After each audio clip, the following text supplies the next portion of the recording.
Hello, happy Sunday. How is everyone doing today? It's a pretty weird day here in Portland. It was supposed to be sunny, and then it's just been completely, um, like, not rainy, but misty this morning. Same. So, I don't know what's going on there. I'm hoping a little bit of sun comes out because I'm not feeling 100%. Hoping for a little bit of sun. But how was your last week? It has been a really weird week. I can't believe that we're already like 3/4 of the way through November. Like, I swear to God, like yesterday was Halloween and now it's Thanksgiving next week. And I'm not ready because I haven't even started my Christmas shopping. And Yeah. it's not a fun time. I'm not having a good time right now.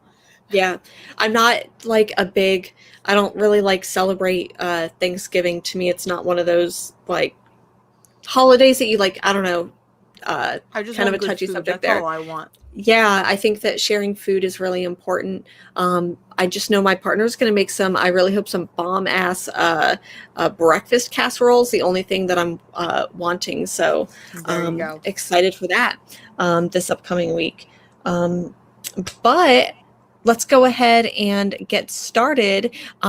Let's go ahead do you want to go ahead and pull up some comments as we go through? Oh, I could. As if you guys don't know, Jen finally not finally, but I finally have access and I have the reins and now I can access all of your comments and listen.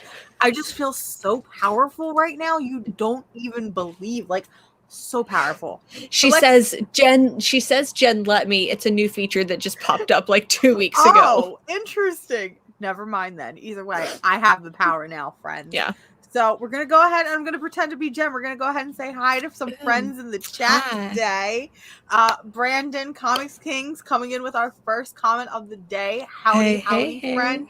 I saw that you were at Third Eye Annapolis yesterday, and I'm very jealous because, one of the best comic stores on the East Coast, y'all.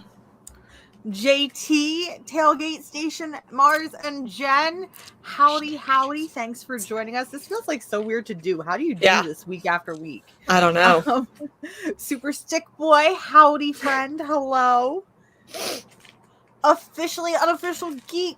Good morning, all the early birds in the chat. Y'all were here like really early this morning. Too. Yeah. Like super early. When I saw that there was a whole bunch of comments, I'm like, oh my goodness.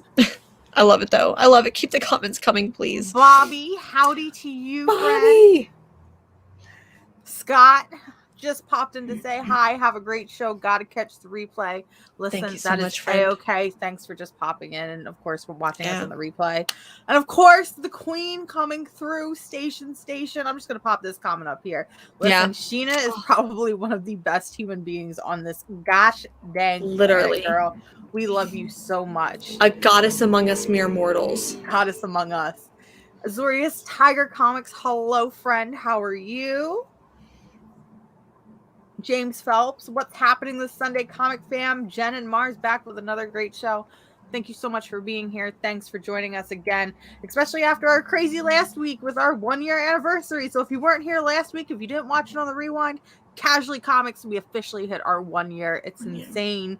We have super chats now. We have memberships now. I think. Hold on, the memberships. I still haven't. There's like something that I need to toggle and haven't been able to figure it out with the memberships. I'm not sure what it is. Memberships are coming, friends, but listen, I think it's gonna be really cool. I promise. We might be millennials, but we're still technically challenged millennials. Yeah. Okay. We're trying to figure it out as soon as memberships are live, because I know a bunch of people were messaging us after the show, saying, "Hey, we want to be a member, but we can't." We're figuring it out, and as soon as we know it's live, we'll make a big announcement, and then we'll probably reach out to anybody that reached out to us, just as a courtesy, being like, "Hey, there you go."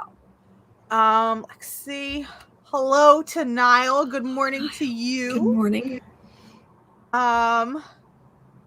Kaiser. Good Kaiser morning, Jose. Good afternoon. Good morning. Hello. And of course, we have John's Comics with Kids. Hello to you, Killer King. Thank you for joining us. Thank you. Stapled Spine Harzine. Howdy, friends. Werewolf Fog for sure.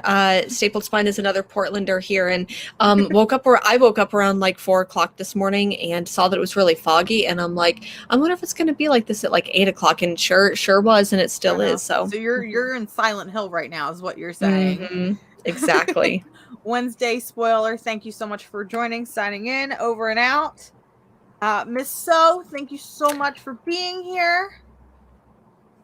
I'm like, I don't know how you do this. There's so many people. Oh my God. Remy Q Studios, howdy friend. We got Manic up in the chat. Lost in Comics, hello and happy Sunday. And of course, to round things out, we have Sleepy Reader 666.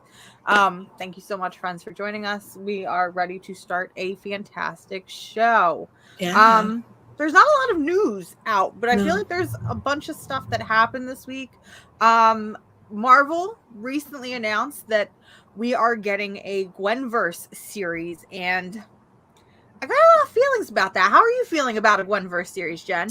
Okay, I'm excited because I feel like not necessarily that, like, because it's Spider-Gwen, and not necessarily that I feel like it was underutilized, but I definitely think that I want to see more of it. I really liked the character. I want to see more of it.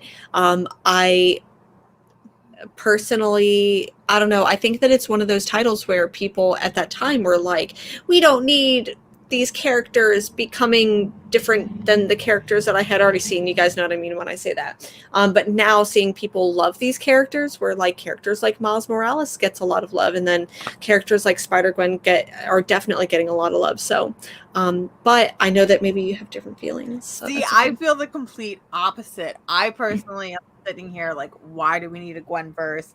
I don't care if she's dressing up as Captain America or as Wolverine or whatever. I really like Spider-Gwen when she first appeared. It was actually one of the first Marvel books that I was like starting to read when I was in my little DC bubble. And I really enjoyed the character, and I really loved reading her solo series and things like that. But I feel like as years have gone on, I feel like it's Gwenum, it's Gwenverse, it's Gwenpool. I just feel like the character, for me, the character's starting to overstay her welcome. And I'm just like, I just kind of want to see you as Spider-Gwen and having fun. And she's starting to feel like another Deadpool. And I personally am not a fan of Deadpool. So I think that, I don't know, I think it's too much Gwen for my tasting. That kind of makes a little bit of sense then, because like me personally, I really like Gwenpool. I don't know if you like Gwenpool at all, but there were a lot of like Gwenomized covers. I got a Gwen Angela, like it was Witch Hunter 1602. I love that. I mean, I just think it's fun. I just think it's neat. But with the Gwenverse announcement, we also got announced that Greg Land, you know, superstar tracer, porn star adapter of comics, is going to be doing a bunch of variant covers. And there's something a little off, you guys, because there are about 5 or 6 covers and only 2 poses, and it's literally Greg Land tracing over his own work in different costumes for Gwen Stacy. And I see a lot of people online talking about this and laughing because, you know, Greg Land is infamous for tracing porn star covers. If you didn't know that, he does. Definitely go Google that because it's really funny. Google porn. Greg Land porn. Don't just Google Greg porn. I can't promise what you're gonna find if you do just that. Hey, don't kink shame me. So I see a lot of people that are you know, laughing about that he's tracing his own work. To which I have to say, do you realize that he's also tracing his work from 6 or 7 years ago? Because in 2014, during Gwen Stacy's first appearance with Edge of Spider-Verse #2, Greg Land did a 1 in 25 variant for the character, to which he is now in 2022, because that's when it's going to be releasing. In 2022, he is tracing over the same exact cover, just giving her a different costume. And I both think that this is stupidity and brilliancy, because on one hand, he's tracing and he's supposedly a professional, and yet he's taking the easy way out. On another end, he is scamming a mega $1 million corporation into paying him money for the same work over and over again. So where do you stand on the Greg Land debate? You know, it's funny because I didn't even realize that there was this like new Spider-Verse universe coming out. All I saw was the cover that Greg Land did 6 years ago, and then the new cover, and it's literally same pose, maybe a little bit of a different background, maybe like just some very minor changes. And I was like, that looks like the same. Of course, like that maybe his style has changed a little bit, but it's so similar. And I'm like, really, it feels like a paper doll where you just like put a new costume or put a new like outfit over the same looking paper doll. It is. It's paper doll. I wonder if they're going to release a Greg Land paper doll kit. I think that would be hilarious. Wow. Officially unofficial geek coming through. What about the Miles Morales What If series they started talking about in the media this week? I believe that news precursor the Gwenverse news. So there's going to be a series of one-shots coming out where it's what if Miles Morales was Captain America? What if Miles Morales was, I believe one of them was Iron Man or something like that. I'm going to play devil's advocate here. Ooh. I kind of like these because it's not a long ongoing series. These are fun little one-shots, and what ifs are just really, really fun because they can get really, really creative. Whereas with the Gwenverse, it feels like they're trying to make this overarching story that's going to connect together, and that just does not seem fun to me. I think little one-offs where it's like, okay, I'm interested in this, so I'm going to pick this one up, but I'm not interested in the second one, but maybe I'm interested in the fourth or fifth one, so I'll pick that up. I like that. I don't know. Maybe it's just, I feel like Miles Morales hasn't overstayed his welcome the way that Gwen Stacy has. At least for me, he hasn't. I think maybe part of it is also, like you said, there was a lot of like variant covers and just like where Gwen Stacy was just like slapped on but not given a lot of like maybe agency, where she wasn't given, like it wasn't fleshed out enough, where Miles Morales, like with this, it feels like he's going to be fleshed out a little bit more in this way. So I'm super pumped. I will probably be buying all of these and all the variant covers because, of course you will, because you got to spend that dumb bitch money, right? I got to, because I'm the dumb bitch. Yeah. So speaking of variants and stuff like that, really good segue. You didn't even plan it, but I love it. So not necessarily news, but it's definitely a talking point that I wanted to bring up because it's something that I've been thinking about a lot. So this week we got DC solicitations. We got some cool announcements here and there.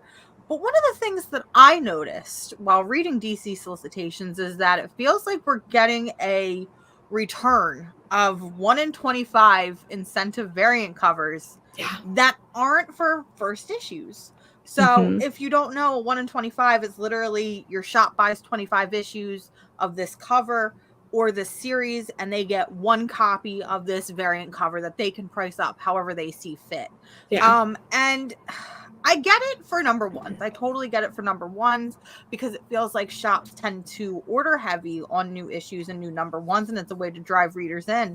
Whereas when we look at further issues 2, 3, 4, 5, and in some cases we're seeing with DC solicitations like Catwoman, it's like issue 47 or 57. Yeah.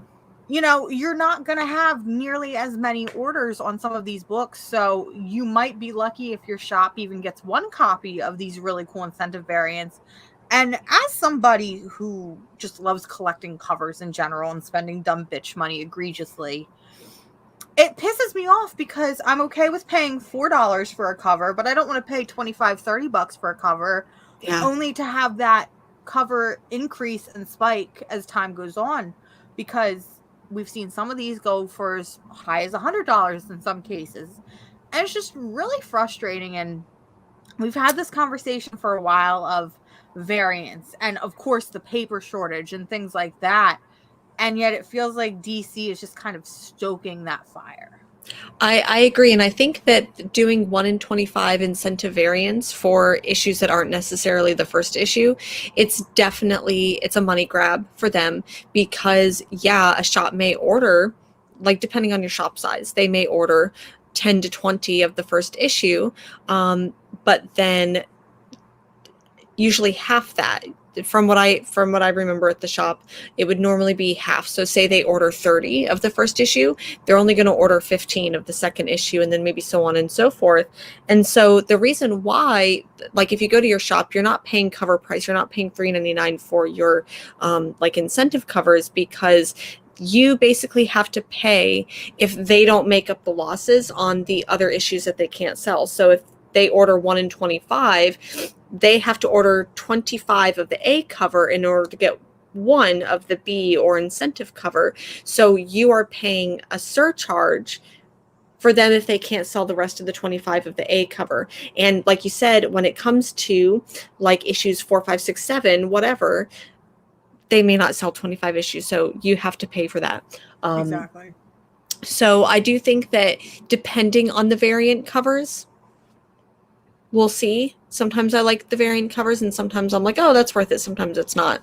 So it just seems like a really bizarre and weird practice with everything going on, especially when you have other publishers like Image Comics putting a halt on all further printings and all second printings. Yeah. Mostly due in part to the paper shortage, and yet DC Comics just is like, fuck it. We're gonna do it anyway and see what happens. Fuck around and find out. Fuck around, find out. Fuck around and find out.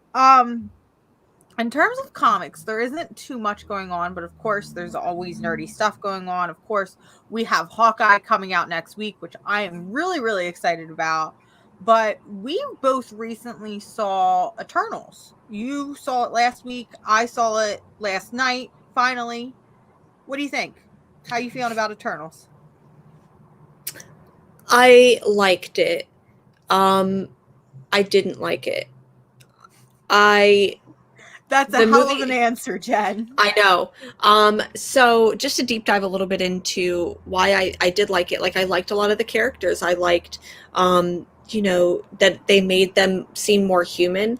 I did not. I think that it was maybe during the beginning of the movie, whenever the 2 characters boink at the beginning of the movie, and I'm just like, this is weird. Like, it came out of nowhere. I don't mind a good boinking every now and then, but very out of place. And I think it's hilarious that they were making a big deal that this was the first sex scene in the MCU. To which I say, first appearance. To which I say, did any of you watch Iron Man 1? Because he definitely takes home the news reporter. Yeah, and the boinks, but they don't only to have her tossed out. But they don't necessarily show it. They maybe show some very heavy petting and heavy kissing, but they don't show like I'm pretty sure were some thrusts involved in the I do remember sitting in the theater last night and being like, is this allowed? This is a children's movie.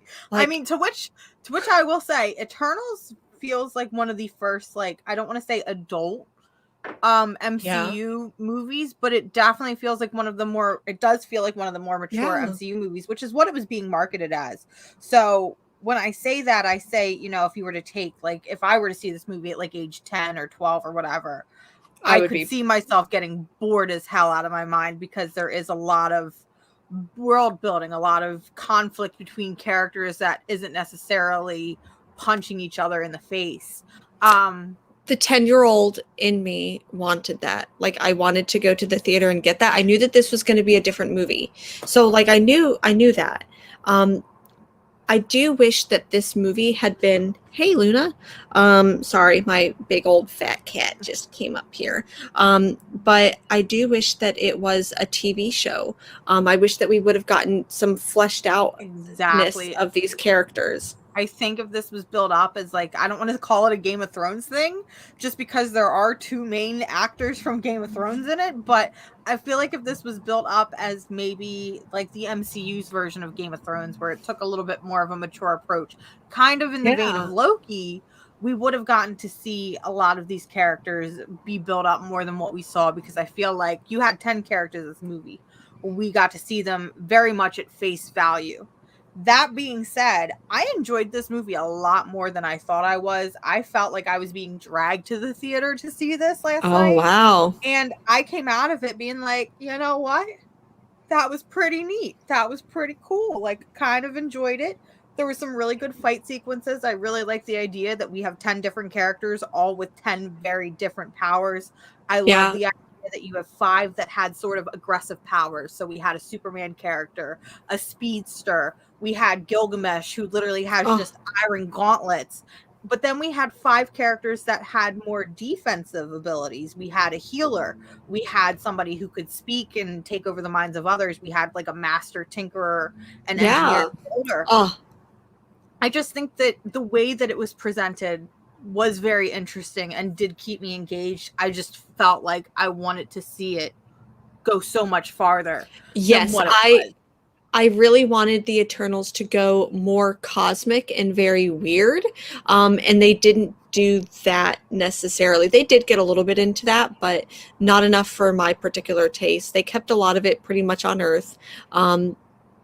It does, so for those of you who don't know, the Eternals, they're characters that have lived a really long time. They were sent here to Earth to help, like, fight some bad guys. I forget the names of them, of the, like, little bad character things. But it, anyways, I really wish that, because we do get to see these characters and how they interact during certain, like, periods. So I really think that if there had been a show, we would have been able to have, like, an entire episode in one area and have another episode in another area another time. So Luna, I'm just watching Luna's face just kind of go, like, roll back. He is truly living his best life right now as he's getting these pets.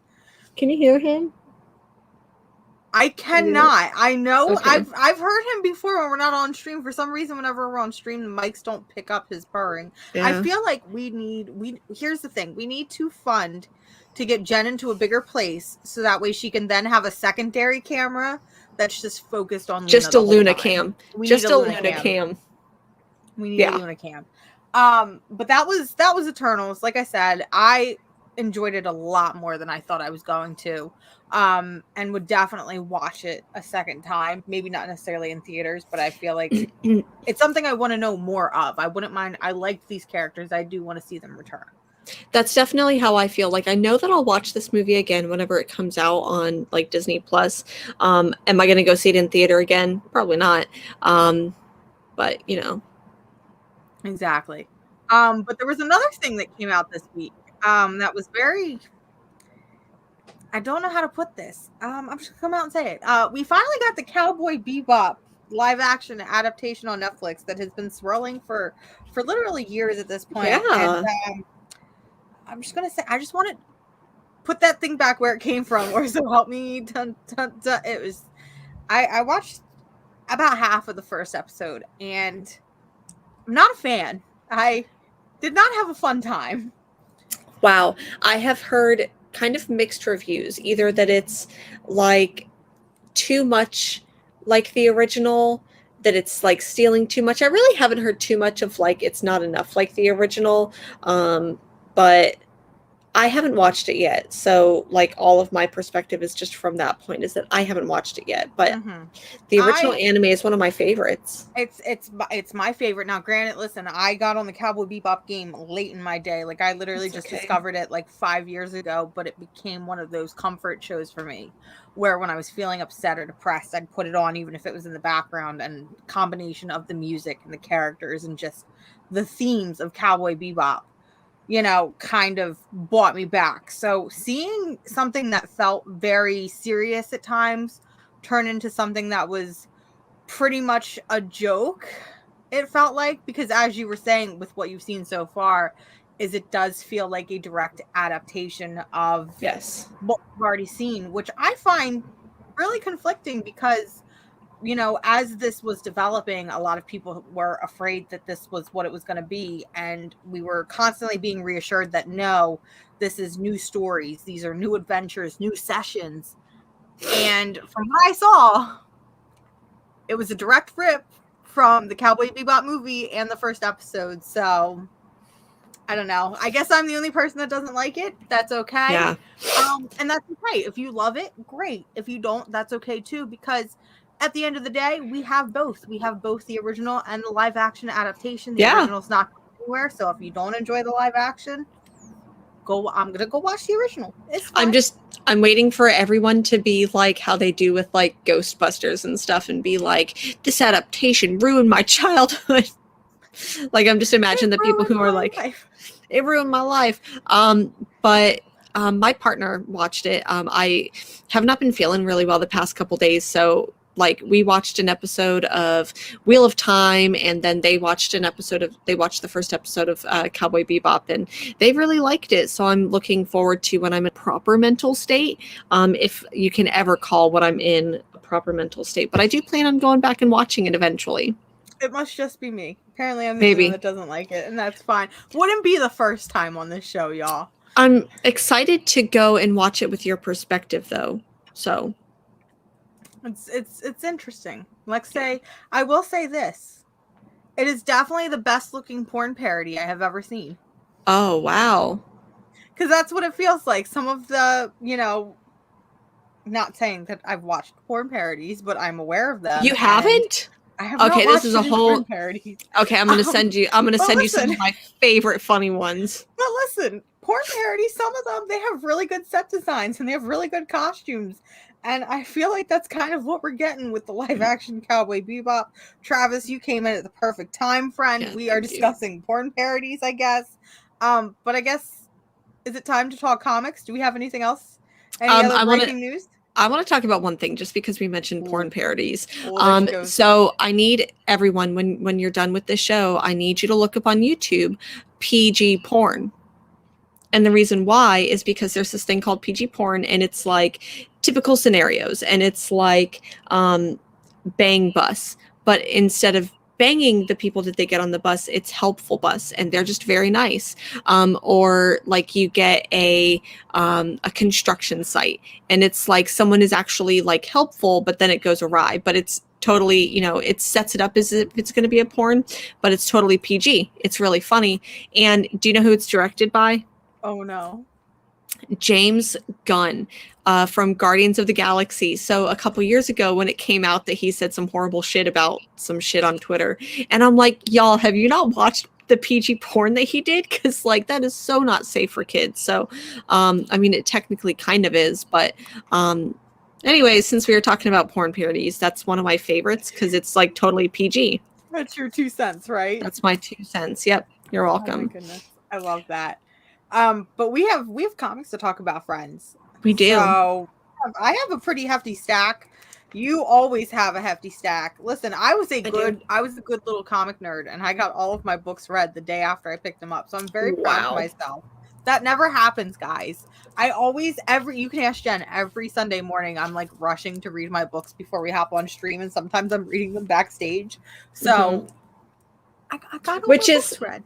Because you wake up, because you're on the East Coast, so you're 3 hours earlier than I do. So you literally have like 3 hours before I do to read all of them. So which is nice, but it's still a bad habit that I've been trying to break. So I'm slowly getting there. But as always, in the comments, let us know. Do we start with DC? Do we start with Indie? Do we start with Marvel?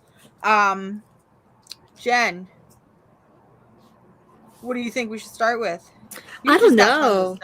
I really, really do. I did get a lot of variant covers, so a lot of what you see here is variants. I'm trying to order them out. Some I got duplicates of because I knew I was really going to like it. I have a favorite, of course. I mean, she bought 9 copies of Ram V's new series, Shaw. I only bought 3. Only 3? Only 3.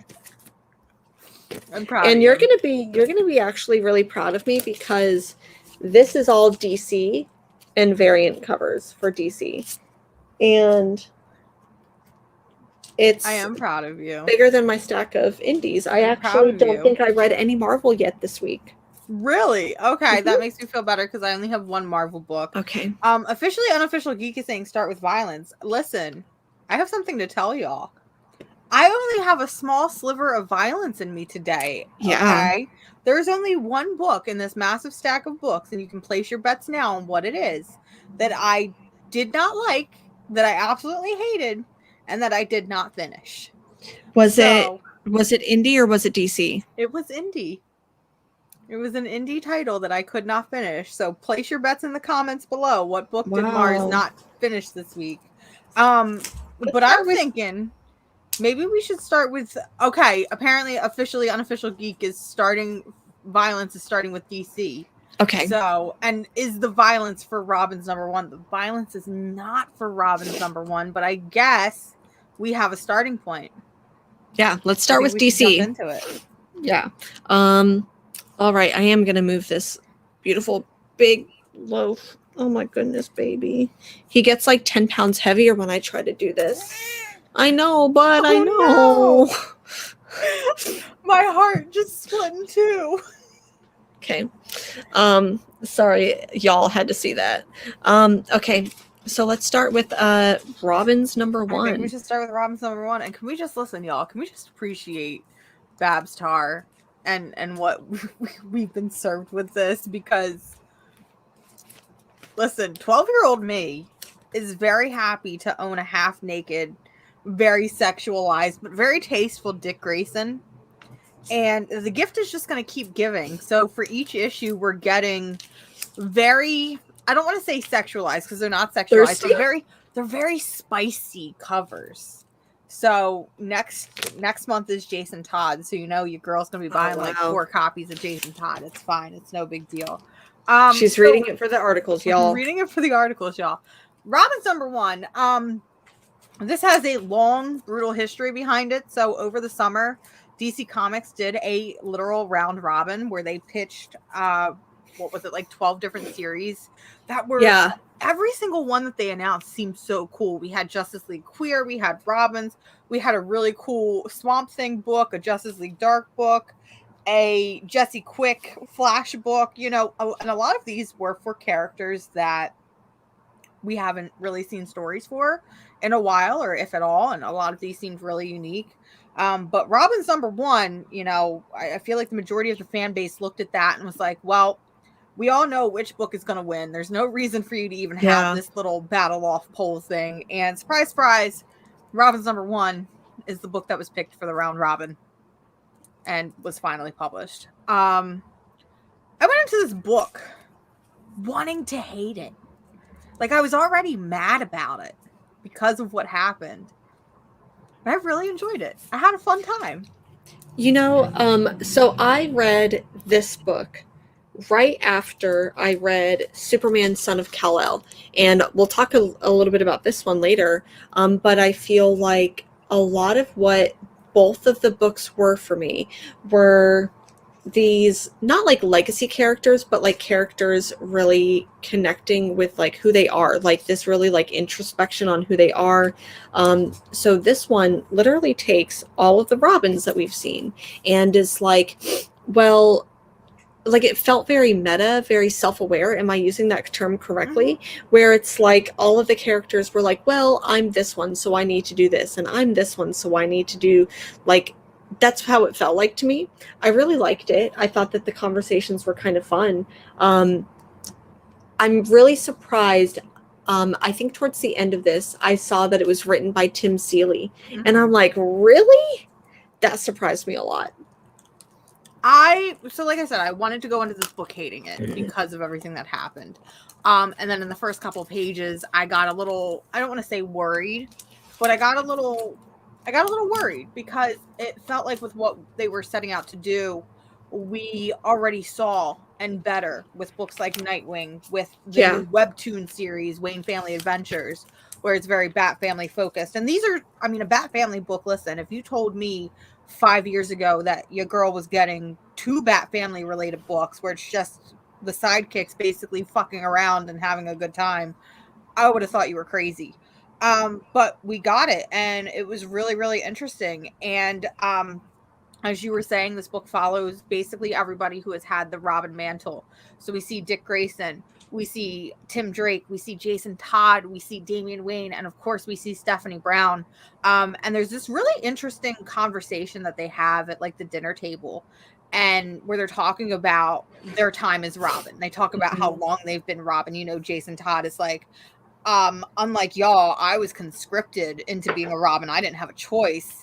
And then I died for it, and now I'm back, and I'm seen as the bad guy. You know, Dick Grayson's like, I was the first Robin. Stephanie Brown's like, I was only Robin for 59 days before it was taken away. And they were like, well, actually, it was like 30-something. It's like 30-something. Yeah. But I really liked this because I feel like there's a lot of casual fans that love the Bat Family, but maybe don't know a lot about the Bat Family. Yeah. And I don't blame anybody for not wanting to go through 30, 40 years of Batman. and especially because it's Batman, not your Bat family.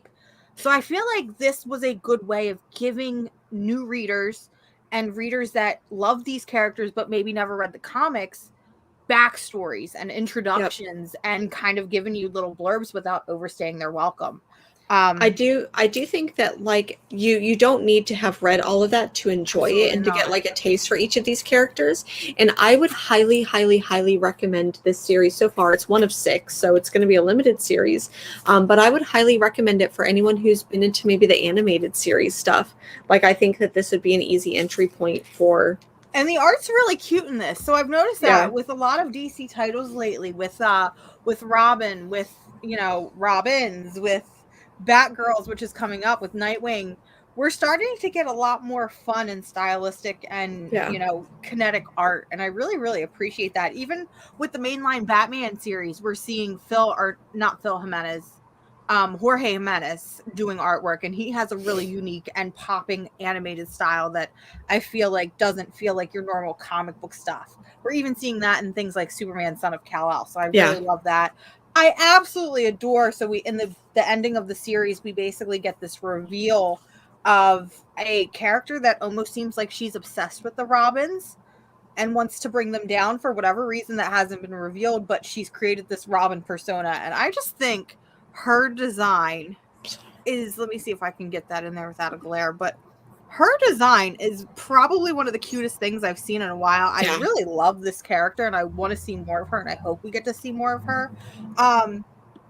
And then, it's just your fun, stereotypical book where they're fighting, they're engaging, they're making quips. But something we were talking about is, in the beginning of the book, they're making fun D&D related jokes, and they're joking around that, you're a cleric and you're this and you're that. So I pose a question to y'all today. The Bat family is now playing D&D, or it's confirmed that they play D&D. What classes are they playing? I'm posing that to everybody in the chat. Robin, the Bat family's playing D&D. What classes are they playing? # hear me out. As someone who plays D&D, I felt like this was offensive because it felt like they were using it to make fun of them, where it was like, y'all need to go play D&D. Or like, did you guys just come from playing D&D, like making fun of them? And I'm like, don't make fun of me playing D&D. But that was it. I kind of want a whole book where, like, I want a whole issue where it's just them playing D&D. So I want to say Tim Drake would be your dungeon master. I would go with I think Dick Grayson. Alfred would be the dungeon master. Oh.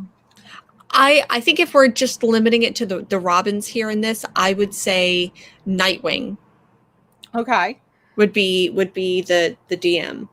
I see some people saying Nightwing is a paladin. I feel like that's a pretty good fit. If he's not DMing, I feel like Nightwing as a paladin is a very good one. I see Officially Unofficial Geek also put Jason in a rogue category, but # hear me out. I think Damien would play a rogue because he's an angsty little shit. See, I said Damien would be a bard because bards are snarky and bards are just trash. But # hear me out. Stephanie Brown is trash. She's got a when I say trash, I love Stephanie. Listen, don't come for me out. That's my girl right there. I love Stephanie Brown, but she's definitely like the way that I'm a trash master. Stephanie Brown is a trash master. Okay, she's very aggressive and very loud, and I love her. So I feel like she'd be like a chaotic good bard, if that's a thing. See, I totally see Damian Wayne as chaotic evil bard. So hear me out. If Tim Drake is not the dungeon master, because that's all I can really see him as, what is he playing? Tim Drake. Sorry, so Damian Wayne I would see as the bard. I think that Nightwing would be, so Dick Grayson would be the DM, and you said who? I think that Stephanie Brown would be the bard. Ooh, Stephanie is a ranger. Okay. Ooh, okay. I see that. Are there any D&D classes? Because I've only played a couple games here and there, and I'm not as familiar. Are there any D&D classes where they specialize with staffs? Maybe like a wizard, because typically if you are like a magic wielding character, you're typically not going to have, I mean, you can still have like a bow or a knife, but you're typically not going to have like a big sword or anything like that. So I would say maybe like a wizard or a cleric might have a staff. Ooh, interesting. It's just a fun little thing that I wanted to throw out there to everybody. Experiment. Little experiment, but Robin's was definitely a lot of fun. I really enjoyed it. I personally added it to my pool list because I love all of these characters, and any book where I can get my babies without Batman invading, I'll take it. So yeah. I know I spoke about it earlier, but I also picked up Superman Son of Kal-El. Issue number 5. This is supposed to be like the big issue because they come out as bisexual. But I felt like they kiss. There's a moment, and there's like this very intimate moment.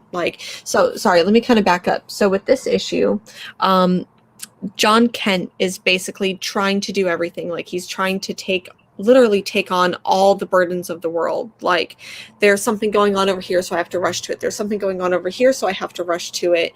And then Jay is like, nope, I need you to come here. I'm going to put on some like noise canceling headphones for you. Just sit down, baby boy. And I thought that was really cute. So more so than like them kissing or being confirmed bisexual, that to me, I loved it. I did. It's exactly what you said. I really love this issue because it feels like, so Superman Son of Kal-El, we're on issue 5. And I know a lot of people maybe have been complaining about this or maybe feel this sort of way.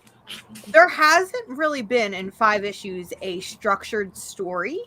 There hasn't been this overarching plot. There's a plot that's kind of sprinkled here and there where there's, these characters that are being manipulated into using their powers or maybe not being able to control them, and so they're causing earthquakes or fires or this or that. Yeah. I feel like this has almost felt like a really nice, subtle anthology where it feels like every issue focuses on something different. Yeah. We saw one that focused on immigration. We saw another one that focused on just, his introduction and things like that. Another one that focused on, him not coming out to Jay, bisexual, but coming out to him being like, hey, I'm Superman. My family is Lois Lane and Superman and things like that. And I think that's why I've been enjoying the series as much as I have, because I feel like with a lot of superhero books, you can sometimes get lost in a plot and it can feel very muddled and feel very boring. And I feel like every issue here is not the case. But in terms of issue 5, focusing on the conversation of burnout, I think as millennials going through a pandemic, and this isn't just towards millennials, but just with everything that's been going on, we're all feeling very worn out. We're all feeling very downtrodden and like we're not doing enough or we're doing too much or this or that. Like simultaneously doing too much and needing to rest, but then feeling guilty for being like, I need a day off. Exactly. And I felt like I was represented. I was kind of like, well, shit, maybe I can just take a day off and play Animal Crossing for 10 hours. And I really liked what this book had to say, because it's not a conversation I was expecting to see in my comics, but it's definitely, I think, the one that I needed, if that makes sense. Yeah. One of the things that I noticed in here is that there's this moment where John goes to a hospital and because he senses all of these things, right? So he's sensing all of these things going on, and there's this hospital in New York, I think, that he goes to, and he can hear a doctor outside basically just like overwhelmed. And I think that's maybe how a lot of doctors are feeling right now, really overwhelmed because of the pandemic. And when I saw that, I'm like, man, trolls are going to keep coming for Tom Taylor because they're going to be like, you Aussie, you don't understand American politics. Stop trying to get into American politics. But I thought that was a very nice moment because it wasn't necessarily that anyone was like in immediate danger, but it was like someone just having an emotional breakdown, and he was like, I got you. Hold on. Exactly. And that circles back to with the whole idea of, John Kent coming out. I feel like this whole John Kent is bisexual. He's in a relationship now with Jay, which he isn't even technically in a relationship now. They just sort of kissed, which, I mean, obviously we're hoping it turns into a relationship. Yeah. But I think DC gave this a lot of, I don't want to call it bad press, but they definitely inflated it for sure. Yeah. They announced it on coming out day. They were like, here's all of these variant covers. We're going to show up on every news broadcast possible and make a big deal out of it. And I know a lot of people were upset with this. Maybe not necessarily because it was happening, but because of the way it was happening. Because, as I said, it felt very inflated in your face.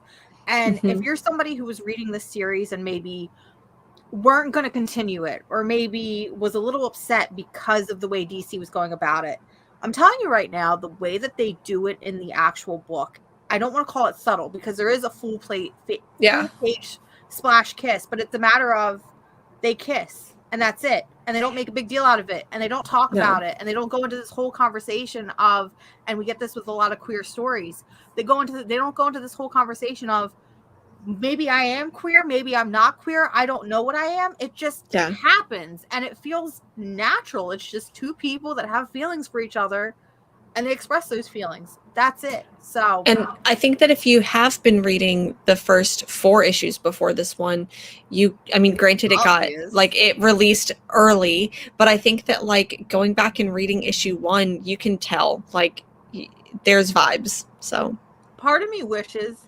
DC hadn't made this announcement. Part of me wishes that we just kind of read issue 5 and then it happened. Yeah. And then we got really excited and we made a big deal out of it on the show. We were like, oh my God, they kissed. We finally did it. Kind of like with Tim Drake coming out. We didn't know Tim Drake was coming out until it happened. Now, don't get me wrong. The variant covers are gorgeous, but I kind of wish it just happened. You know? And in that one, the series that it came out in for Tim Drake was Batman Urban Legends. So that's an anthology series. So I think that that's okay that it was kind of like all of a sudden. But with this one, there's a little bit more buildup, but it's a subtle buildup for sure. It is. Absolutely. So that was Superman Son of Kal-El number 5. I still love this series. I can't believe that a Superman title is one of my favorite titles in DC right now. I never thought that it would happen, but that's just the magic of Tom Taylor, I guess. Speaking of Tom Taylor, Nightwing 86 came out this week. First of all, I love this variant. I think it's cute. I've got all my babies together. It's very exciting. This is the end of the Fear State arc, and this issue in particular, I don't think was as good as 85, which was also part of the Fear State crossover, but it wasn't as bad as 84, which was 84 84 was rough. 84 was really boring. Hashtag hear me out. The reason why was because in 83 we finished an arc, and it was like, I'm gonna do good. Like Nightwing is literally like, I'm gonna do good for Bloodhaven. And then all of a sudden in 84, it's like he's like dealing with this Fear State event. So I think that's why that issue was just not good. Very off. Yeah. Very off. But 86 wraps it up. You know, we got the gang all together. Stephanie, Cass, Tim, Dick, and Barbara basically going up against the magistrate. They pull a little Star Wars where they steal the stormtroopers' costumes and they invade, and they, you know, are trying to track down this Oracle. And in this series in particular, it's setting up a lot for what we're going to see in the upcoming Batgirl series by Becky Cloonan and William Conrad and Jorge Corona. So it definitely is not as strong as, say, that first arc that we had of Nightwing. And I personally can't wait to get on to the next arc with issue 87 next month. But, you know, it for being a tie-in to a massive Bat Family crossover, I think Tom Taylor handled it very, very well. And I love Barbara's new costume. I know a lot of people are like, I don't want to see Barbara as Batgirl. I want to see her as Oracle. Listen, I'm right there with you. I think I think Barbara Gordon works best when she's behind a set of computers and she's directing things behind the scenes. But I love, and I think I said this with last month's issue, I love that they took the Sean Gordon Murphy costume that he created with the blue and gray, that everybody was like, why are we having this costume when we have this awesome badass purple and yellow suit that, you know, Babs Tarr gave us? And I love that they're kind of just like, yeah, no, we're going to go back to that. We messed up. Let's fix that. But they've adjusted it a little bit to feel more mature. And I really like that. I love this costume of hers. Agreed. But, did you read any other DC books? The only other DC book, and I had to pull it out because I always forget that it's a DC title. I always forget. We got issue 6 of Nice House on the Lake. And this is the end of the quote unquote arc, which... So it's like the halfway point. It's the halfway point. And I kind of hate that because this is a book that I want to see from start to finish. And for whatever reason, we're taking a undetermined hiatus because we just got the solicitations for February and I think it said March. I think it said March. I've seen March, March 22, where it returns. I agree, and because there's a lot that gets explained in this, like this, everything where like from issue 1, where you're like, what the fuck is going on? This is really interesting, but I want to know why they're there, how everything happens. This explains it. It does, and it gives us insight that there are characters that were basically in on what was going on. And it kind of gives you that what the fuck feeling, because I keep stating that this series, every time I start the book, I'm like, I'm not that interested anymore. I think I'm going to drop it. And then I get a couple pages in and I just keep getting sucked into it. And you really do feel like you're trapped in the house with them. You're trying to solve this mystery. You're trying to figure out what the hell is going on. And when you do get that reveal and that, if I can call it like a betrayal, when you do get that betrayal in issue 6, you're kind of as upset as those that are in the house. Yeah. And it's just insanity that James Tiny Onion continues to put out some of the best like horror work that we've seen in modern years. I mean, we've seen it with Something is Killing the Children. We've seen it now with Nice House on the Lake. I could one of my favorites, Department of Truth, even though you don't like it. I was trying to get there and you totally just swooped in. I had to. But it's just incredible. But I'm so worried that with this big gap, a lot of people are either going to drop it completely, or like my dumbass, if I don't read issues 1 through 6, you know, when issue 7 comes out, I'm worried I'm going to forget everything that's been going on, because each issue has kind of given us information and tools that we need to kind of piece together what's going on. And going from month to month, I feel like that's hard enough, trying to remember the pieces. I mean, it does a good job at doing it, but I think it's hard enough trying to remember those pieces as we go from a month to a month. So to have a 3-month gap right in the center of it and right in the thick of it, feels like a very bad call to me personally. I understand James Tinian, Tiny Onion, has other stuff that he's working on. He's got his Substack stuff, unfortunately, but I'm not sure. This book did give me PTSD though, because we see some IM chats between Walter and the other characters and Norm, and we see some roars and some XDs. And as somebody who spent a lot of time in their formative years on, you know, instant messaging chats and instant messaging forums, I will say this is exactly how we talked. Exactly. And I didn't like that. You're like, I am tagged in this photo and I don't like it. Did we actually talk like that, Jen? I thought we got rid of the evidence. Yeah, I think the evidence just got rid of itself, because like I don't think that AIM is a thing anymore. Like you can't like download AIM. I was even thinking because like I know this is going to be like a little bit of a long rant, but it's my partner and I's 13-year anniversary coming up next month. And so a big part of like the first part of our relationship was done over MySpace, if you can actually like. So I was thinking, I'm like, man, if only I could like log back into my MySpace and like find the cute messages that we sent to each other back then, And so, but part of me is like, do I really want to do that? Do I really want to see what Jennifer was thinking and saying 13 years ago? Probably not. Were you, I know that you're a couple years older than I am, but were you a little emo kid growing up? Did you have that phase? Or were you just always cool girl, punk girl Jen? I would never describe myself as cool girl, but thank you. I was never, so here's the thing is that when I was growing up and in high school, emo was just starting to become a thing. Like emo didn't really have its like scene until I was out of high school. So for me, I was goth girl Jen. Like like one, and I still 100% like am still listen and love that. But it was, for me, it was never an emo phase. It was always the goth phase. And I was like, emo kids are posers and you're not cool enough unless you're goth. And we did make alliances with the punk kids, but the punk kids didn't like us. I don't know, whatever. See, I was in 8th grade when the emo stuff started popping up. Okay. So I was definitely an emo kid. I was definitely like the wannabe scene kid, but I was too broke and too lazy to do my hair like that.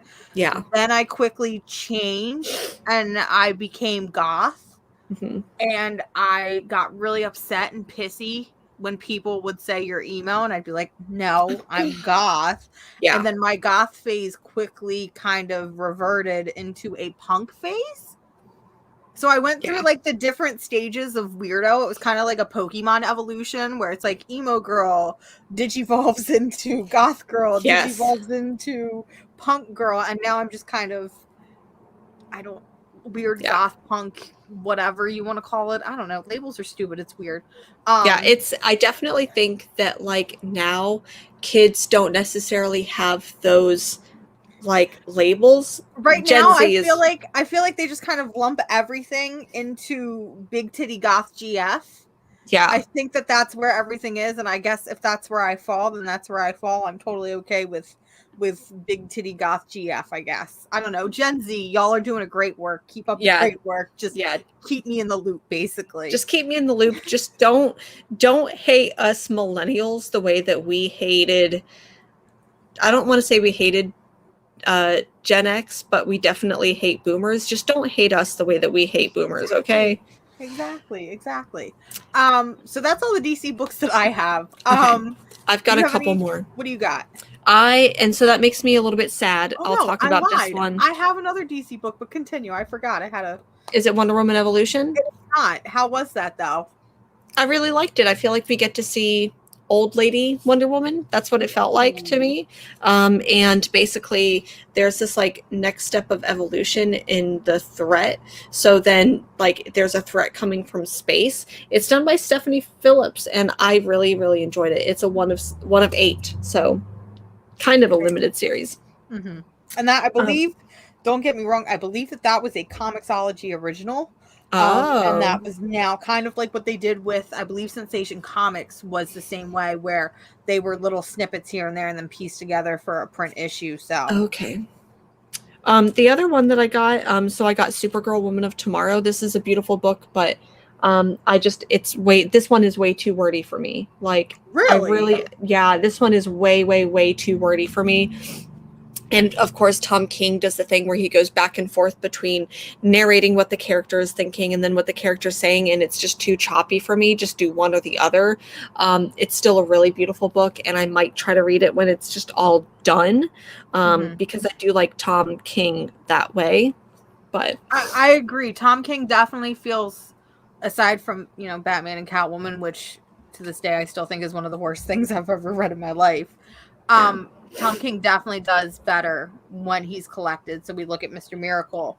We look at, Supergirl World of Tomorrow, Strange Adventures. I still need to finish that one, but that was one where I was hoarding the issues because I'd binge read 3 or 4 at a time, and I enjoyed it more than if I read it month to month. So it's definitely, I dropped it at issue, I think 3.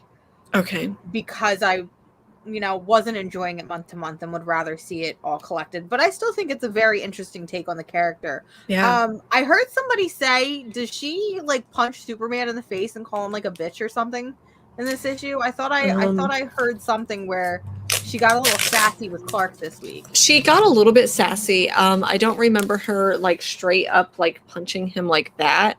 Let me see here. There are moments where she like, yeah, she doesn't punch him at all. Now I'm like, did I read this book?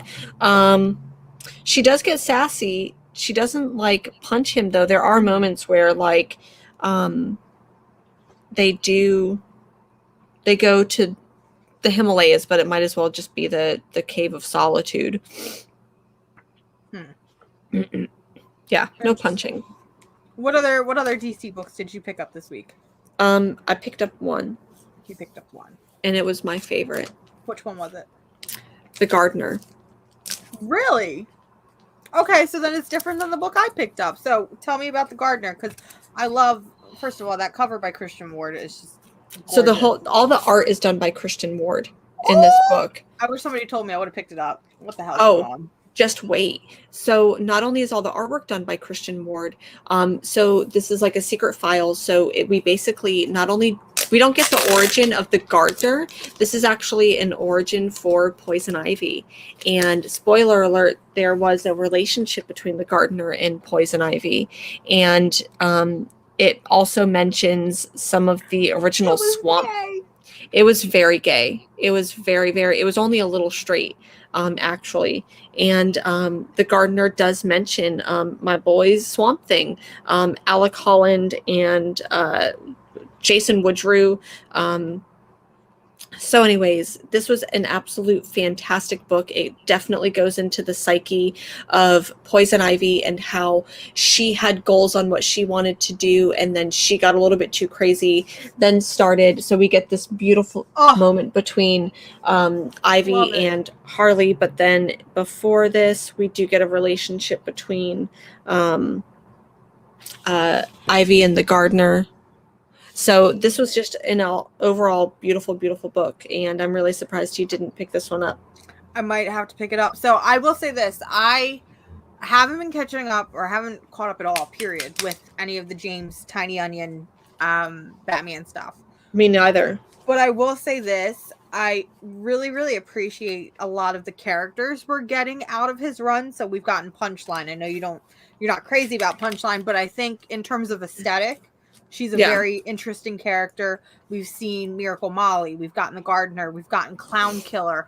I think that these are characters that could really become a new sort of rogues gallery for Batman. And I think that they are characters that could come in for years to come, and we could see them fleshed out in the way that, classic characters like Poison Ivy and Two-Face and stuff have been.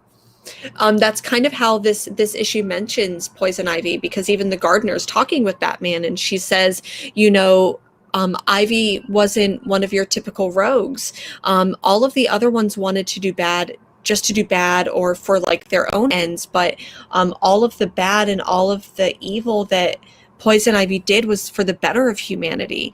And so I really loved getting to like the core of that, and of course with all of like the spicy gay moments in it. I seriously loved this book. This is probably going to be one of my favorite, like if we have like end of year recap and like favorite one shot of the year, this is probably going to be like one of my favorite one shots of the year. Yeah.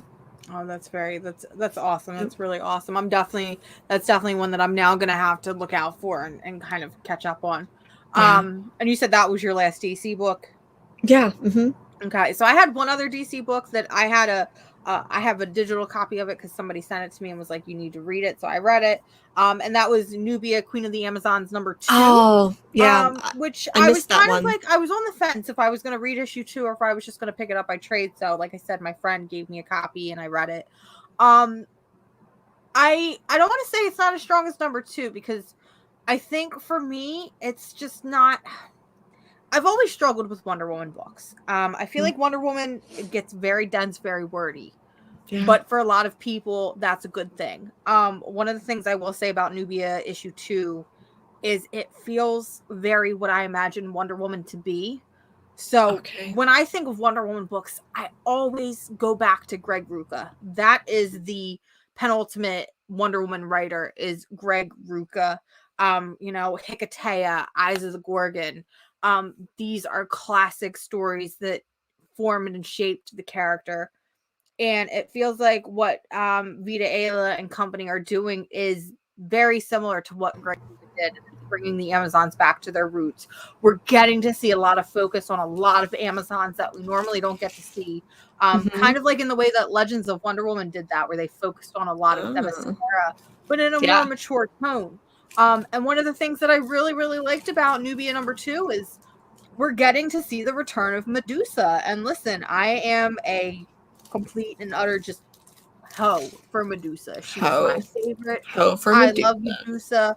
Medusa could do no wrong. And we see this character that's basically wanting to release Medusa. She thinks that Medusa has been basically the way that we all take it. She hasn't really gotten her due, and it feels like her story, she was always demonized and villainized, whereas this person is like, no, Medusa is a victim and I want to save her and I want to rescue her.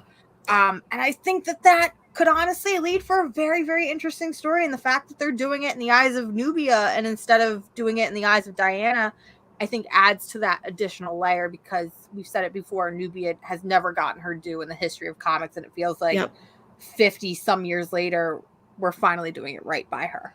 I agree. And I think that, and at least in the last couple of years, I think that we've seen this like reclamation of Medusa just from classic mythology. Like we've seen this like reclamation of the character. So I like that word.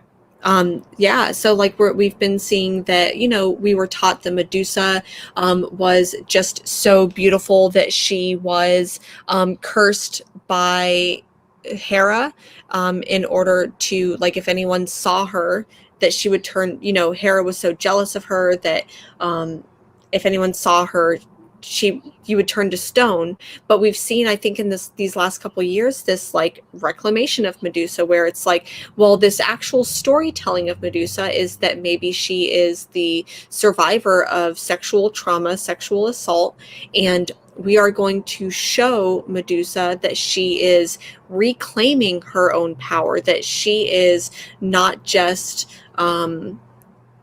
she was made a villain by the world, so she's going to be the villain that she was meant to be, that she was, made to become. So she's going to go and she's coming after all the people who did her wrong. So I feel like that's the story of like Medusa as it's been retold recently. And I appreciate that, especially growing up and hearing the story of Medusa of like, she was pretty, someone was jealous, she was cursed, and now she turns people to stone. Yeah. So I really enjoyed Nubia this week. I don't know if I'd pick up issue 3. I'm sure I'm going to be forced to read issue 3 by the same friend. But I definitely say that if you are somebody who likes Wonder Woman, if you're a fan of like Greg Rucka's Wonder Woman, if you're a fan of stories like Hikatea and Eyes of the Gorgon, Nubia, honestly, it's going to end up being a classic Wonder Woman story without being Wonder Woman. It really is. Yeah. So that's everything for DC.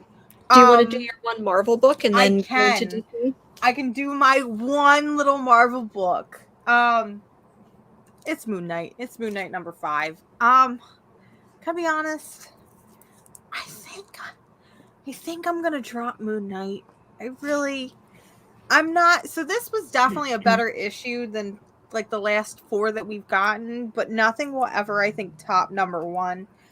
In issue 5, we get to see him with his therapist a little bit more, and they do go a little bit more into his mental health, into his DID, and I really like these conversations that we have with the therapist, and I think that's one of the things that drew me into the first issue. Unfortunately, it's not enough really to keep me involved, but at the same time, we get introduced to a new character that I don't know because I don't know enough about Moon Knight. Like, listen, I might claim that I know a lot about Moon Knight. I feel like you know so much about Moon Knight. I know Jeff Lemire's Moon Knight, and that's about it. That's all the Moon Knight that I really know. I've read a couple other runs, but really that's all I know. But we get introduced to a character at the end called the Zodiac. And again, don't know if this is a pre-existing character or if it's a new character, but either way, I think that a villain loosely based on the Zodiac killer is both in poor taste and also really fucking cool. So I might stick around for one more issue, see if I can get bought back in, because I feel like Moon Knight is very similar to Superman Son of Kal-El in the way that it feels like it's been like this really weird, loose anthology, but not quite. But the difference between this and Son of Kal-El is that Moon Knight feels extremely disjointed. I don't know what's going on, and the individual stories aren't enough to keep me going. Like each issue feels like its own story. Like it goes like back and forth. Because I didn't read any Marvel books this week, so I apologize to everyone out there. But this is, I'm just opening this up, so spoiler alert, this is what Zodiac looks like, and they remind me of Black Mask. Oh, maybe, okay. So I have a type, obviously. It's fine. It's no big deal. It's fine. Stapled Spine Horror Show or Horror Design coming in with Zodiac is from Dark Reign, had a 3-issue self-title. Okay. Interesting. That's good to know. Thank you for informing me. Thank you. Either way, I'm still really interested in this character. So like I said, I might stick around for issue 6. Because I feel like I'm trying to like stop at where I feel like a trade would stop. Yeah, I feel like issue 5 would, but that's what I'm saying, but I feel like it could also be issue 6. So I might just bite the bullet, buy issue 6, see where it goes from there, and then if I don't really care after that, then I'll drop it. I mean, I am the same exact person who said I was going to drop Darth Vader for 4 months and then finally cut the cord, so hopefully I don't take as long with Moon Knight, but we'll see. Yeah. So that's my one Marvel book. So, I guess now we can sort of jump into indie. I have 1, 2, 3, 4, 5. I have 5 indies here, including the violent issue that I could not finish and hated so much that I didn't finish it. But is there anywhere in particular you would like to start? I have 5 issues here as well. I do want to go ahead and start, because I know we both have this book. I want to start with Radio Apocalypse. This book has gotten pushed back a lot. Zine. Sorry. I'm terrible. So, it's fine. That's okay. With Radio Apocalypse, this book is like, it's post-apocalyptic, and there is, it's like a wasteland, and there is the last radio station. Is that? That sums it up about right. Like you were saying, this book got pushed back time and time again. I feel like this book was originally supposed to come out like May. Yeah, and it's like now, maybe like June or July. Yeah, June or July, and it's now November, and we're getting this. I think that I'm trying to phrase this properly. I think it's very odd that this and What's the Furthest Place from Here came out a week apart. Yes, that's right. It does feel a lot like. It feels very like, didn't I just read this story? But at the same time, it's completely different. It's just very, I understand. We never got any word why they pushed it back. It's very easy to chalk it up to Ram V's been doing so much work right now between DC and Marvel but this was already done. But this was already done. So maybe it's Anand RK. Yeah, and I do want to say this is Ram V, who is like seriously my favorite writer right now. This book did not do it for me the way that Layla Starr, Swamp Thing, Blue and Green.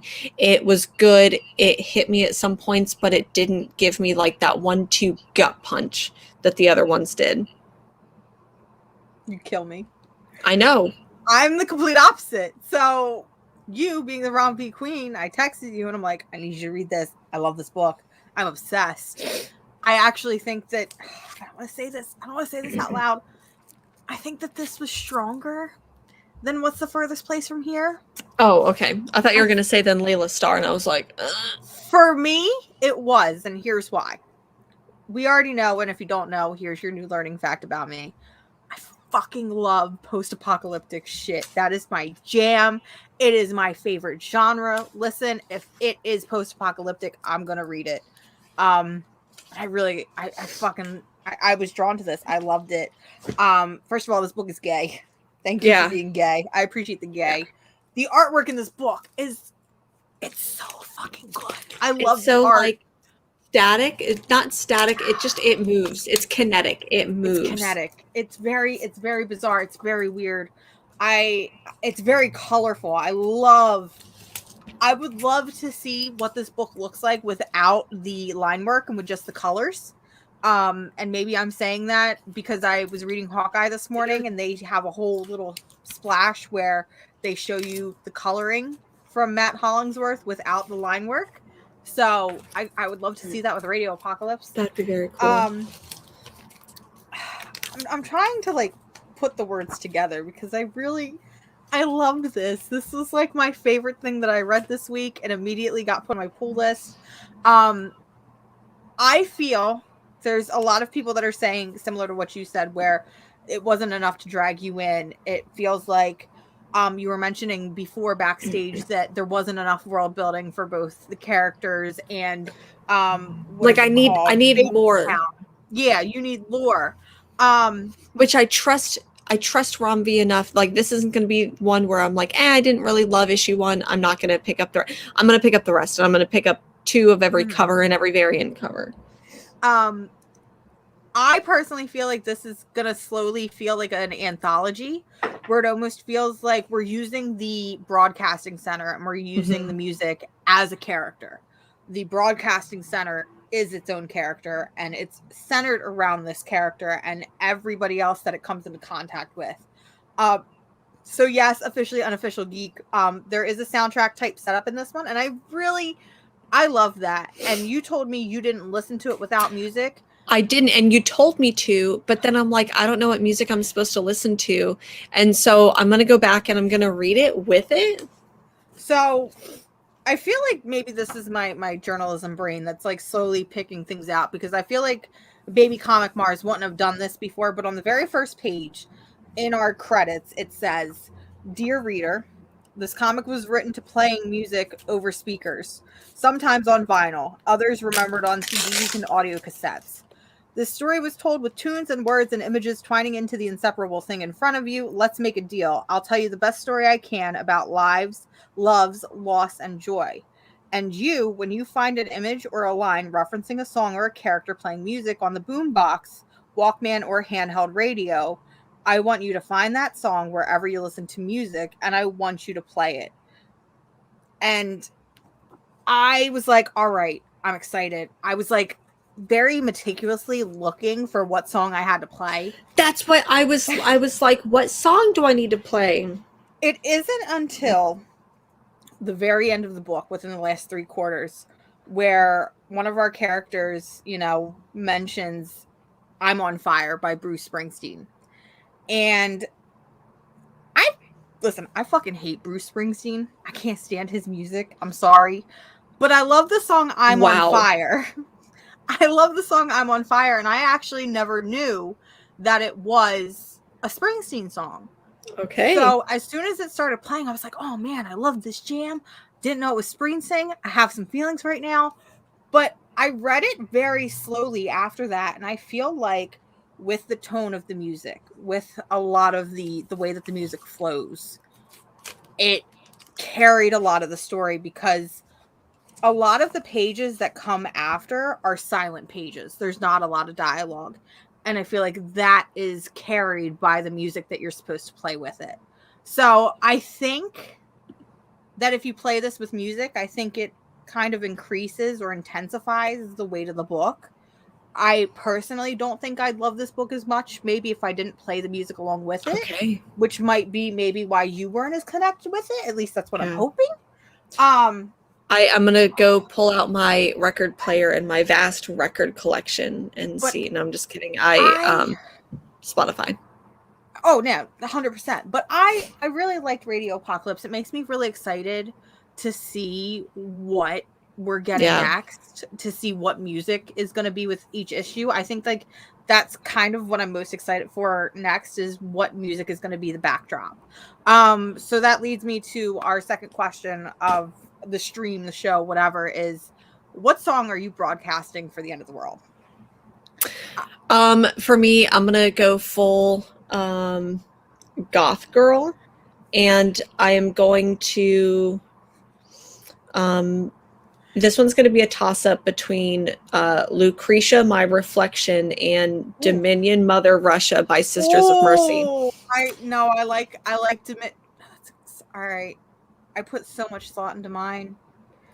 I put so much thought. I have to play WAP by Cardi B and Megan Thee Stallion. No, I'm just kidding. Actually, that is the song that I would play. I'm not going to lie. 100%. I want to play WAP for the end of the world. Yes. I didn't actually think of a serious answer, but if I had to think of a serious answer, I want to pick something. My mind is going to Bowie. I am thinking Bowie 100%, and I'm like torn right now between like Moon Age Daydream and Diamond Dogs. I would go with Diamond Dogs, and the reason why is because it was originally supposed to be a musical for 1984. David Bowie. Whoa. As a self-proclaimed David Bowie fan, I have pictures of David Bowie framed. I didn't know this. Yeah, let me go ahead and make sure that I got it right. David Bowie. Man Who Sold the World. Yeah. That's a good pick, too. So yeah, Diamond Dogs originally was supposed to be, he was writing this like musical for George Orwell's 1984, and it didn't get like produced, whatever. I don't really know that why that happened, but he kind of wrote it. So like the album Diamond Dogs is like halfway kind of like this 1984 musical and then halfway not.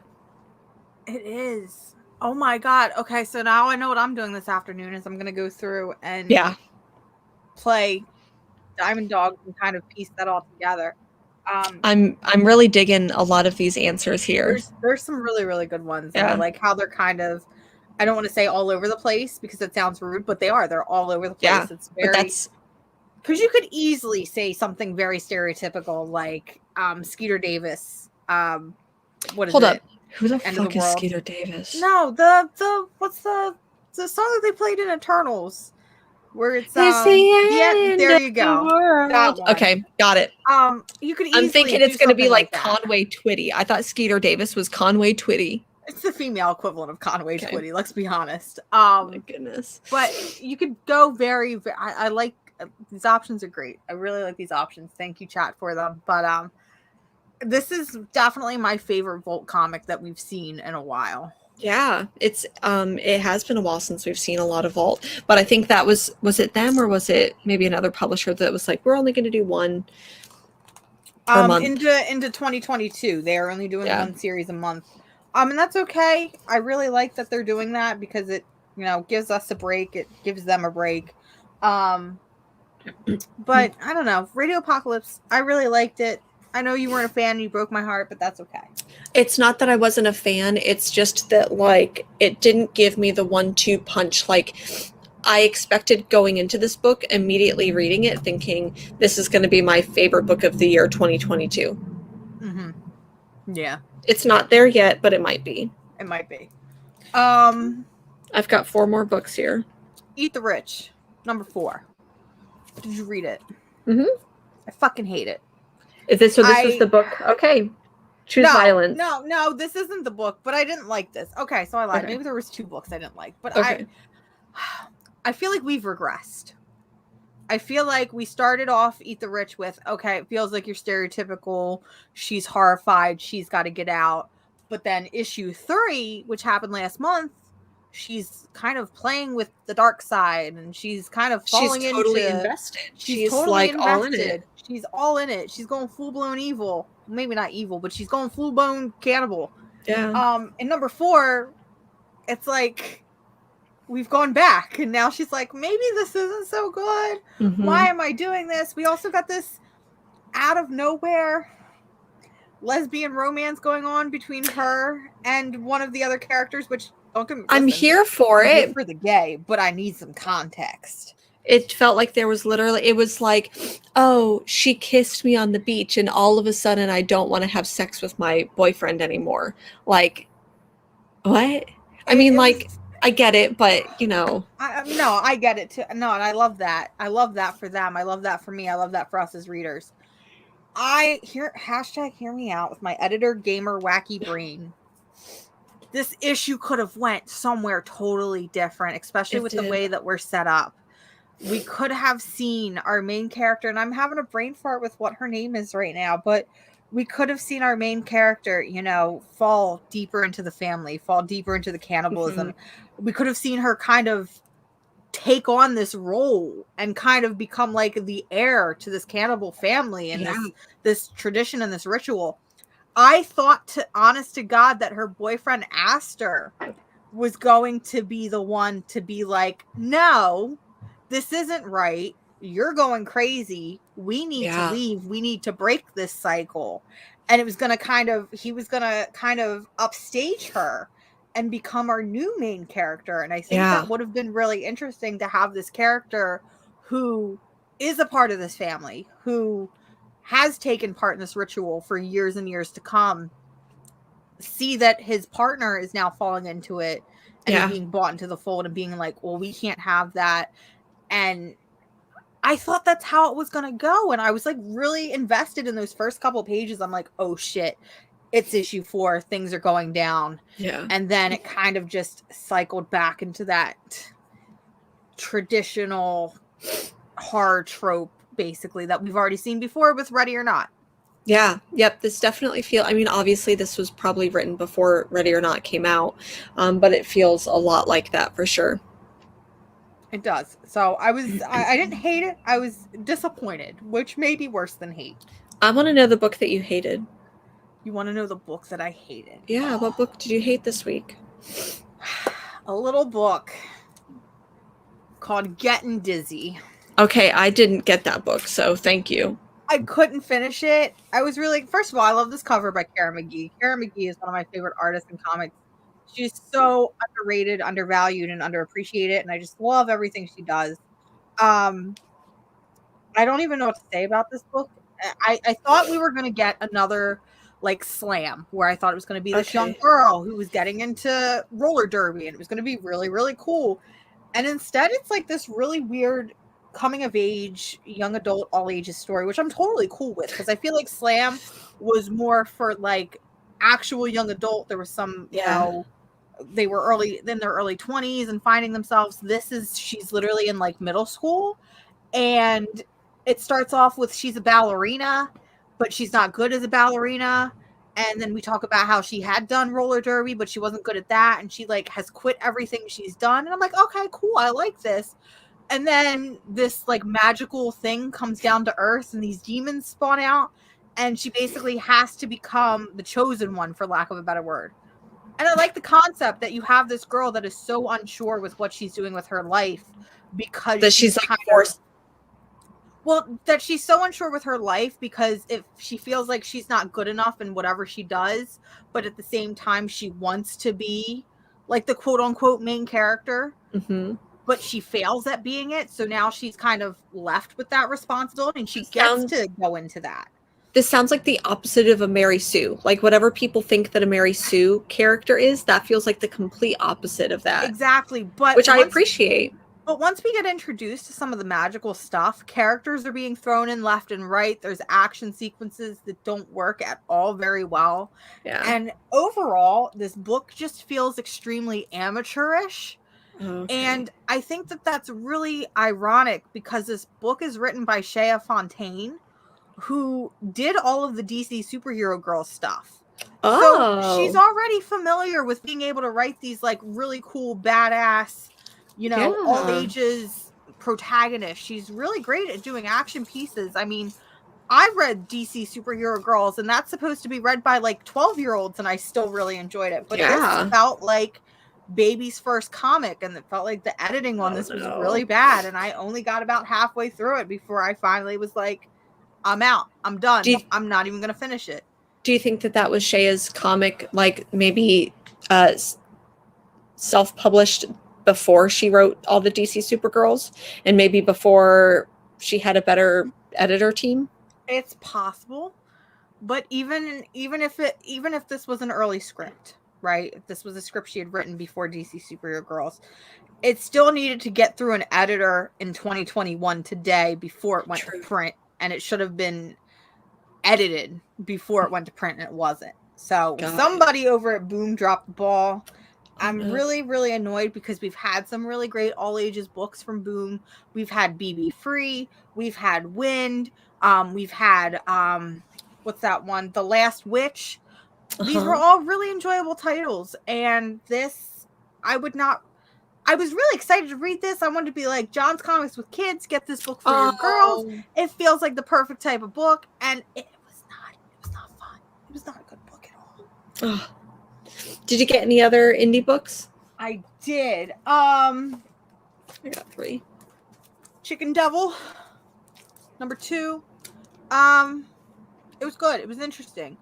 I don't know if I'm going to continue to read it issue by issue because for some weird reason, Aftershock thinks it's okay to make issues $5, and I don't have that type of money. It's very weird. I'm not a fan of that, but this book continues to be a wacky, crazy mess. Oh, and I'm sad I didn't get that one. I think that's the point, because part of me is like, the art feels, I mean, I love the art in Chicken Devil. I think it's absolutely gorgeous, but some of the pacing sometimes can feel like you're just being dropped into it. Okay. And you're kind of caught in these places where you're scrambling to catch up. And part of me is like, that's bad. That's bad editing. That's bad writing. But then I think about what our main character is going through and how he's literally being dropped into these situations. He has to scramble to figure out. And I think as a reader and as somebody in the audience, it gives us that doorway in to this world and these emotions and these feelings. And when I think about it like that, I think that the book is brilliant. And it's really smart and it's really funny and the jokes are great. And I love some of the humor and just how crazy this book continues to get. I'm sad I didn't get that because I know I liked issue 1 a lot. It's a very good book. Like I said, I don't know if I'm going to continue to read it issue by issue because it's $5 an issue and I'm not about that life, but I'm definitely going to be picking it up by trade because this is one of my favorite things. I think Aftershock might be doing right now. Did you happen to get Not All Robots? I did. I love this book. I love the conversation that it's having about modern technology in our world, our reliance on it, and because in the first issue they dropped that the first it was very subtle, but they dropped that the only job that humans have really been able to keep because of robots taking over everything were hairdressers. So hairdressers have been going to the hair salon has become a secret code to let's all go meet for a meeting and talk anti-robot. So I feel like this book is talking about modern culture and our reliance on technology while also loving and buying into technology. And I'm loving this book. Seriously, each month this book is amazing. I feel like I'm starting because I remember I did not read issue 1, but I heard you talk about it and I'm like, I need to pick this book up. I remember picking it up literally a week before issue 2 came out. Yeah. Or reading it a week before issue 2 came out and texting you and being like, holy shit, Jen, this is the smartest book I've ever read. I can't believe I dropped the ball on this. I will say personally for me with each issue, I'm starting to lose focus. Oh, and I think it's because this book can get a little dense and there's a lot of things going on. So I definitely, when this book comes to trade, because it was recently just solicited and trade, and not only was it solicited for February release, it's a $10 trade. So y'all have no excuse not to pick up Not All Robots because it is a phenomenal book. Don't take what I'm saying too much to heart. Yeah. I just feel like this is a book because there's a lot going on. It's a book I need to read in my hands from start to finish and really enjoy and catch all of the small little things that are happening. Because again, goopy gobbo brain, I have a hard enough time remembering things month to month. So sometimes I just need it all in one good binge. I will say this about Not All Robots, and it's something that I feel like people are not talking about enough about the book, is the covers. The covers that we have been getting out of this series are subtle. They're subtle, they're smart, they're fucking intense. And they're minimalist in a way that we don't see with comics. And each and every cover that we've gotten, listen, They're great. They're fucking cool as shit, and I love them. This is going to be the one for issue 5, the cover for issue 5, and I just like there's it's a noose. It looks like a noose, but with like the power button. But with the power button, they're so smart, and they're really creative and really, really just intense, and I feel like that it's definitely like if I was walking through a shop and I didn't already have it on my pull list and I saw that book, I would be like, I would stop and pick it up. So that's Not All Robots. Like I said, we got 1 issue left. I'm kind of curious to see how this book is going to wrap up.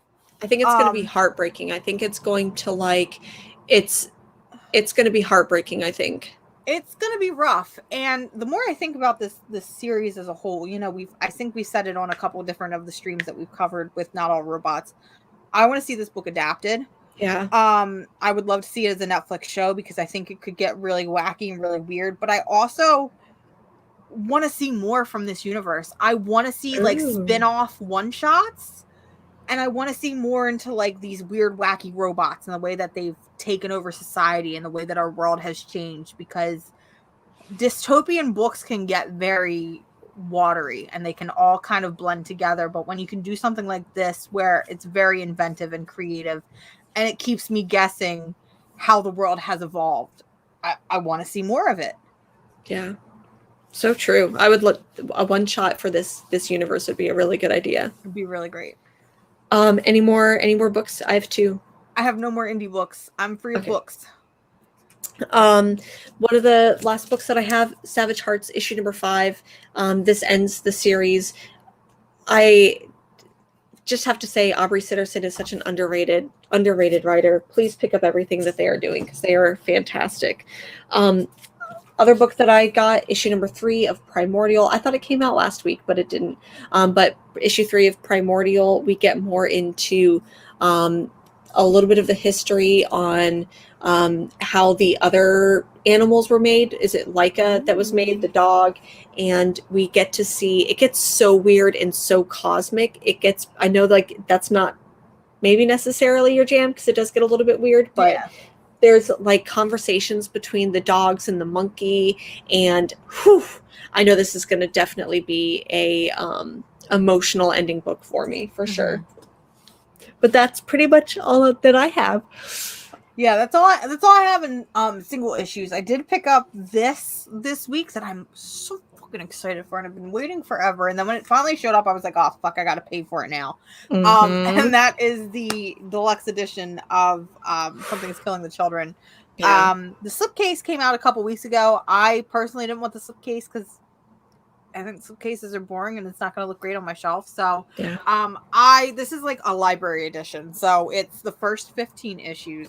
And it's like what, $40-$50? Like I know that that's a lot, but that's still a really good price. $50 for the first 15 issues. And Image Comics does books that are similar like this. So Saga and Paper Girls. And I've personally been just really liking the library editions. I love how they sit on the shelf. Yeah. I love that they're not it's not like an omnibus where I'm like, oh my god, now I'm carrying like a 10-pound weight on my lap and I have to read through it. And I'm just really excited in general because I have the first 15 issues of Something Is Killing the Children, but I stopped reading around issue 6 or 7. And I was gonna get trades 2 and 3, and then they announced this. Yeah. And I was like, why not just get it all in one nice little book? So really excited to read through this, catch up, maybe jump on House of Slaughter because I have it, but I didn't read it because I felt like I was behind. So this came out this week.